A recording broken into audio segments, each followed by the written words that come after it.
সূরাতুন নাজিআত 13 নম্বর আয়াত। এই আয়াতের অনুবাদ বোঝার জন্য আমাদের 5টি শব্দার্থ জানা প্রয়োজন। 5টি শব্দার্থ মুখস্থ করলে সূরাতুন নাজিআতের 13 নম্বর আয়াত আপনি খুব সুন্দর করে বুঝতে পারবেন। ফাইন্নামা হিয়া যাজরাতুন ওয়াহিদা।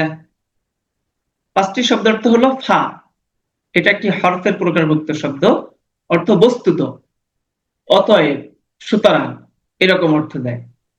ইন্নামা অর্থ নিশ্চয়, নিশ্চয় এটাও একটা হরফ। হিয়া অর্থ তা বা সেটি, এটাও একটা ইসিম, এটা প্রোনাউন হিয়া। যাজরাতুন অর্থ বিকট আওয়াজ, প্রচন্ড শব্দ, এটাও একটা ইসিম। ওয়াহিদাতুন এটা একটা ইসিম, অর্থ একটি বা এক। এই 5টি শব্দার্থ মুখস্থ করার পর চলুন আমরা সরল অনুবাদ দেখি। ফা বস্তুত, ইন্নামা নিশ্চয়, হিয়া তা।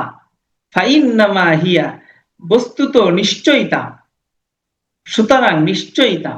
তা বলতে কোনটা? কিয়ামত। যাজরাতুন একটি বিকট আওয়াজ, বিকট আওয়াজ, যাজরাতুন বিকট আওয়াজ, আর ওয়াহিদাতুন একটি।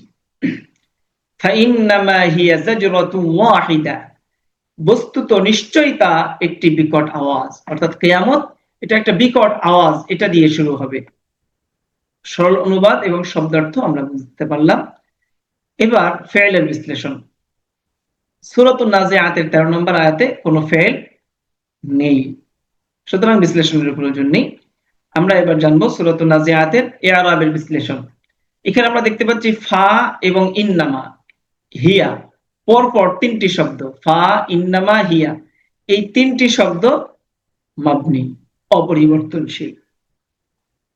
যাজরাতুন ওয়াহিদাতুন, এখানে যাজরাতুন হলো মৌসুফ, ওয়াহিদাতুন হলো যাজরাতুনের সিফাত, অ্যাডজেক্টিভ, একটি বিকট আওয়াজ। ওয়াহিদাতুন সিফাত, সিফাতের অনুবাদ আগে আসে, মৌসুফের আগে আসে।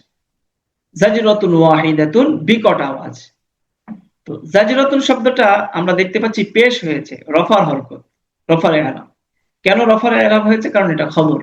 খবর, যে শব্দটা খবর হয় এটার মধ্যে রফার ইআরাব হয়। সাধারণ অবস্থায় 2 পেশ হয়েছে যাজরাতুন। আর ওয়াহিদাতুন শব্দটা পূর্ববর্তী যে এই যাজরাতুন মারফু শব্দ, রফা বিশিষ্ট শব্দ, এই রফা বিশিষ্ট শব্দের সিফাত হওয়ায় ওয়াহিদাতুন শব্দটাও রফার ইআরাব গ্রহণ করেছে। আশা করি বুঝতে পেরেছেন।